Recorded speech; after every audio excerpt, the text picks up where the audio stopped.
Cricket time ஃபேன்ஸுக்கு வணக்கம். RCB ஃபேன்ஸுக்கு ஒரு சோகமான நியூஸ் அப்படின்னு தான் சொல்லணும். ஸோ நட்சத்திர வீரர் தினேஷ் கார்த்திக் ரிட்டைர்மெண்ட் அப்படிங்கிற மாதிரி ஒரு நியூஸ் போயிட்டு இருக்கு. ஸோ அதை தொடர்ந்து ஆர்சிபியோட அப்டேட்ஸ் எல்லாம் என்ன, சாம் கரனுக்கு ரிப்ளேஸ்மெண்ட்டா யார் வர போறாங்க, அந்த அப்டேட் எப்போ சொல்லுவாங்க அப்படிங்கிற கம்ப்ளீட் டீடைல இந்த வீடியோவில் பார்த்து தெரிஞ்சுக்கலாம். அதுக்கு முன்னாடி ஃபர்ஸ்ட் டைம் சேனலுக்கு வரீங்கன்னா மறக்காம சப்ஸ்கிரைப் பண்ணி சப்போர்ட் பண்ணுங்க. அப்போ அப்டேட் எல்லாமே எங்களை வந்து சேரும். சரி வாங்க வீடியோக்குள்ள போகலாம். So first of all RCB versus CSK. So first match அப்படிங்கிறது நடைபெறுது சேப்பாக்ல. ஸோ இது எல்லாத்துக்கும் முன்னாடி இன்ஜுரி ரெண்டு டீம்லயுமே இருக்குங்க. யார் யார் வருவாங்க, யார் யார் போவாங்க அப்படிங்கிற மாதிரி மிகப்பெரிய ஒரு எதிர்பார்ப்பு காத்துக்கிட்டு இருக்கு. சிஎஸ்கே பொறுத்த வரைக்கும் பாதி டீம் வந்துட்டாங்க அண்ட் தலா தோனி வந்து இறங்கிட்டாரு. ஒரு சில நாட்கள்ல பயிற்சி அப்படிங்கிறத ஸ்டார்ட் பண்ணிடுவாரு. செம்மையான ஒரு இன்ட்ரோ வீடியோ அப்படிங்கிற மாதிரி கொடுத்திருந்தாங்க. மேசிவா சோசியல் மீடியாவில எல்லாம் வைரலா போயிட்டு இருக்கு. அதை பத்தி தான் பேசிட்டு இருக்காங்க. ஸோ அதே மாதிரி ஏகப்பட்ட ஃபாரின் பிளேயர்ஸும் இன்னும் சிஎஸ்கேக்கு வந்தடையல அப்படிங்கிற மாதிரி நிறைய பேர் கேட்டிருந்தீங்க. ஆக்சுவலா 12ஆம் தேதி தான் ஆஸ்திரேலியா வர்சஸ் நியூசிலாந்து அந்த ஒரு டெஸ்ட் சீரிஸ் முடியுது. அது முடிஞ்சதுக்கு அப்புறம் தான் வருவாங்க. அதே மாதிரி இந்தியாவுடைய ஃபைனல் டெஸ்ட் முடிஞ்சதுக்கு அப்புறம் எல்லா பிளேயர்ஸுமே பார்த்தோம் அப்படின்னா அவங்க ஹோம் டீமுக்கு போய் பயிற்சி அப்படிங்கிறத தொடங்குவாங்க. ஸோ ஐபிஎல் ஸ்டார்ட் ஆகிருக்கு, இன்னும் ஒரு சில நாட்கள் தான் இருக்கு அப்படிங்கிறதுனால ஓகேவா, இது அப்படியே இருக்கட்டும். அண்ட் அஸ்வின் அவர்கள் 100வது டெஸ்ட் ஆடுறாரு. ஸோ பயங்கரமா எல்லாரும் வாழ்த்து தெரிவிச்சுட்டு வந்துட்டு இருக்காங்க. ஸோ சாதாரண விஷயம் இல்லைங்க, பயங்கரமான ஒரு விஷயம். ஸோ எக்ஸ்ட்ரானரி டேலண்ட் வேணும். இவ்வளவு வருஷம் சர்வே பண்ணியிருக்காரு. அந்த 5 விக்கெட் ஆல் அப்படிங்கறது எல்லாருனாலும் எடுக்க முடியும், எல்லா சுச்சுவேஷன்ல எடுக்க முடியும், எப்பாவது ஒரு தடவை மட்டும் எடுக்கக்கூடிய விஷயம் இல்ல அப்படிங்கறத அந்த ஒரு வரைமுறையை உடைச்சது வந்துட்டு அஸ்வின் அப்படின்னு சொல்லலாம். ஒரு இன்டர்வியூல கூட சொல்லியிருப்பாரு, 5 விக்கெட் ஆல் அப்படிங்கிறது பெருசா இல்ல, பேட்ஸ்மேன் 50 அடிக்கிற மாதிரி எங்கனாலே முடியும் அப்படிங்கிறது ரெகுலரா வரணும் அப்படிங்கறதுனால நான் போறான்னு. சோ நான் கொஞ்சம் அதிகமா பண்ணியிருக்கேன், நல்லா முயற்சி பண்ணியிருக்கேன். சோ எல்லாரும் பாராட்டும் போது அது தெரிய வருது அப்படிங்கிற மாதிரி சொல்லியிருக்காரு. உண்மையாலுமே மிகப்பெரிய விஷயம். சோ நம்மளும் நம்ம சைட்ல இருந்து வாழ்த்துக்கள் சொல்லிக்கலாம் அஸ்வின் அண்ணாக்கு. சோ இன்னும் ஏகப்பட்ட மேட்சஸ் விளையாடணும், ஏகப்பட்ட விக்கெட் எடுக்கணும் அப்படிங்கறதையும் பார்த்தோம் அப்படின்னா நம்ம சைட்ல இருந்து சொல்லிக்கலாம். ஓகேவா, அப்படியே கட் பண்ணி ஃபைனலா எல்லாருமே கேட்டா இந்த ஆர்சிபி அப்டேட், ஆர்சிபில என்னதான் நடந்துட்டு இருக்கு, ஆர்சிபி கேம்ப் எப்போ அப்படிங்கறதா. நான் கேம்ப் எப்போ, அது மட்டும் இல்லாம எப்போ அவங்களுடைய ஓப்பனிங் செரமனி நடத்த போறாங்க அப்படிங்கறத கம்ப்ளீட்டா ஒரு வீடியோல போட்டிருக்கேன். சப்போஸ் மிஸ் பண்ணியிருந்தீங்கன்னா போய் பாருங்க. அதை தொடர்ந்து மார்ச் 10க்கு அப்புறம் ஆர்சிபி அவங்களுடைய பயிற்சி ஆட்டத்தை ஸ்டார்ட் பண்ண போறாங்க. அதாவது யாரெல்லாம் வர போறாங்கன்னு கேட்டீங்கன்னா, இப்போதைக்கு இன்டர்நேஷனல் ஆடாத பிளேயர்ஸ் எல்லாருமே, டொமஸ்டிக் கரியர் அதிகமா ஆடிட்டு இருக்க பிளேயர்ஸ் எல்லாருமே ஸோ அரையும் குறையமா இருக்கக்கூடிய இந்த மேட்சஸ் எல்லாம் முடிச்சு விட்டதுக்கு அப்புறம் மார்ச் 10க்கு அப்புறம் பெருசா எதுவுமே இல்லை. ஸோ அது மட்டும் இல்லாம இந்த மாதிரி சின்ன சின்ன யங்ஸ்டர்ஸ் வந்துட்டு பயிற்சி பண்ண போறாங்க. கரண் சர்மா மாதிரியான பிளேயர்ஸ் எல்லாம் நம்மளால பார்க்க முடியும். பிகாஸ் அவங்களுக்கு வந்துட்டு வேற எங்கேயுமே கிரிக்கெட் அப்படிங்கிறது கிடையாது.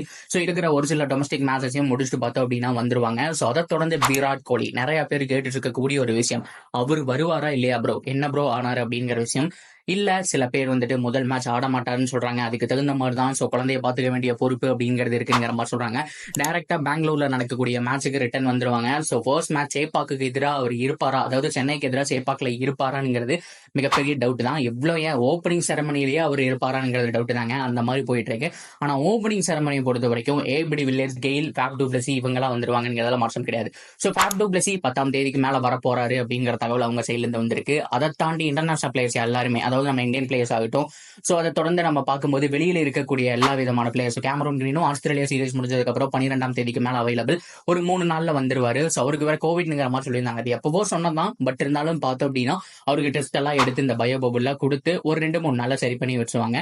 ஸோ இன்னும் ஒரு சில வாரங்கள் தான் ஐபிஎலுக்கு இருக்கு அப்படிங்கறதுனால ஸோ இது எல்லாமே நடந்தாகணும். இதை தாண்டி இந்த டைம்ல வந்திருக்க சேடான ஒரு நியூஸ் என்ன அப்படின்னு கேட்டீங்கன்னா, தினேஷ் கார்த்திக் ரிட்டையர்ட் ஆகிறாரு அப்படிங்கிற விஷயம். இது அஃபீஷியல் தான். நீங்க தினேஷ் கார்த்திகை மட்டும் சர்ச் பண்ணுங்க, கூகுள் இல்ல ட்விட்டர் எந்த பிளாட்ஃபார்ம் வேணாலும் சர்ச் பண்ணிக்கோங்க. ரிட்டையர்மெண்ட் அனௌன்ஸ்மெண்ட் பத்தி தான் வந்துட்டு இருக்கும். அஃபீஷியல் சோர்ஸ் தான். ஆனா அவர் வாயிலிருந்து இன்னும் சொல்லல நான் ரிட்டையர் ஆக போறேன்னு சொல்லிட்டு. ஆனா அவ்வளவுதாங்க, அவருடைய கெரியர் முடிஞ்சு. ஸோ செமையா ஸ்டார்ட் பண்ணாரு. எம்எஸ் தோனி, விருத்திமான் சாகா, அது மட்டும் இல்லாம தினேஷ் கார்த்திக் இவங்க எல்லாம் கீப்பரா உள்ள வந்தாங்க. ஸோ அதுல வந்துட்டு சர்வே பண்ணிட்டு இருக்கவங்க இவங்க 3 பேருமே கரண்ட்ல ஆடிட்டு இருக்காங்கன்னு சொன்னோம்.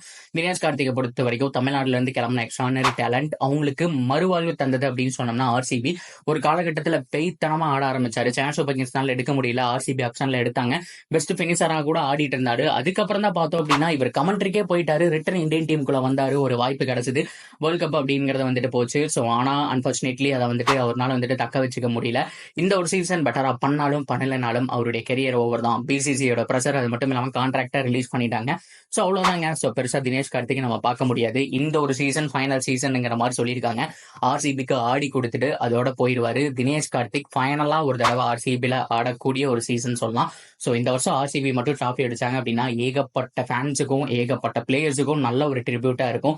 ஆர்சிபி அதை பண்றாங்களான்னு பார்க்கலாம். தினேஷ் கார்த்திக்கு ஃபைனல் இயருங்க, அடுத்த வருஷம் மெகா ஆக்ஷன். ஸோ கண்டிப்பா ஆக்ஷனுக்கெல்லாம் போக மாட்டாரு, ரிட்டைர்மெண்ட் அனௌன்ஸ் பண்றது அப்படிங்கிறது சுவார் ஆயிடுச்சு. ஸோ தினேஷ் கார்த்திகை பொறுத்த வரைக்கும் எல்லாருமே வந்துட்டு வாழ்த்துக்கள் தெரிவிச்சு வந்திருக்காங்க. சூப்பரான கெரியர் அமைஞ்சிருக்கு, நல்லா பண்ணியிருக்கீங்க, சூப்பரான பேட்டிங் ஸ்கில் இருக்கு. அண்ட் ஆர்சிபி ஃபேன்ஸும் பார்த்தோம் அப்படின்னா பயங்கரமா வாழ்த்து மழை தெரிவிச்சுட்டு வந்துட்டு இருக்காங்க. ஸோ எனிவே அஸ்வின் அவர்களுக்கு இன்னைக்கு தான் விஷ் பண்ணியிருந்தாரு. அது மட்டும் இல்லாமல் ரிட்டைர்மெண்ட் பத்தின பேச்சும் இன்னைக்கு தான் வந்திருக்கு. ஸோ பொறுத்திருந்து பார்ப்போம். ஸோ ஆர்சிபிக்கு ஃபைனலா விளையாடக்கூடிய ஒரு சீசன். ஸோ கோப்பையை வாங்கி தராங்களா இல்லையா அப்படிங்கிறத பொறுத்திருந்து பார்க்கலாம். ஓவராலா இவ்வளவுதான் அப்டேட். அண்ட் ஃபைனலா அந்த ஒரு அப்டேட்டை நான் சொல்ல மறந்துட்டேன். அதாவது சாம் கரனுடைய அப்டேட் மார்ச் 15 வரைக்கும் டைம் கொடுத்திருக்காங்க.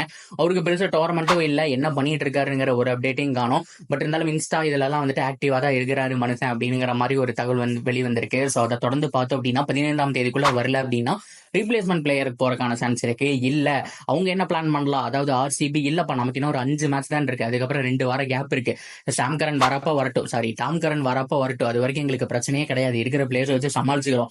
5 மேட்சுக்கு அப்புறம் 2 வாரம் கேப் முடிஞ்சதுக்கு அப்புறம் அவர் வந்துட்டு ஏப்ரலோட கடைசியில வந்தா கூட எங்களுக்கு ஒரு 9 மேட்ச் இருக்கு, அதுல அவருடைய தேவை அப்படிங்கிறது தேவைப்படும். ஸோ சாம் கரனுக்கு பதிலாக நாங்க ரிப்ளேஸ்மெண்ட் தேர போறதில்லை அப்படிங்கிற மாதிரியும் பார்த்தோம் அப்படின்னா ஒரு சில பேர் சொல்லிட்டு இருக்காங்க. அதுவும் ஒரு நியாயம் தாங்க. ஏன்னா வந்துட்டு தொடர்ந்து நீங்க 14 மேட்ச் விளையாடுறாங்க அப்படிங்கிற பட்சத்துல கண்டிப்பா ரிப்ளேஸ்மெண்ட் வேணும். ஆனா இங்க ஒரு 5 மேட்ச் தான் இருக்கு, அதுலயும் 3 மேட்ச் ஹோம் கேம் இருக்கு, அதனால ப்ரெஷரும் இருக்காது. அவர் இல்லைனாலும் பிரச்சனை இல்லை, எதுக்கு ரிப்ளேஸ்மெண்ட் எல்லாம் போகணும் அப்படிங்கிற தாட்ல கூட நம்மளுடைய ஆர்சிபி டீம் இருக்கலாம். என்ன பண்ண போறாங்க அப்படிங்கிறத பொறுத்திருந்து பார்க்கலாம். ஸோ ஓவராலா நீங்க என்ன நினைக்கிறீங்க அப்படிங்கிறத கமெண்ட்ல சொல்லுங்க. டிகேவை எவ்வளவு பிடிக்கும் அப்படிங்கிறதையும் கமெண்ட்ல சொல்லுங்க. தொடர்ந்து அப்டேட்டுக்கு சேனலோட இணைஞ்சிருங்க, மறக்காம சப்ஸ்கிரைப் பண்ணி சப்போர்ட் பண்ணுங்க.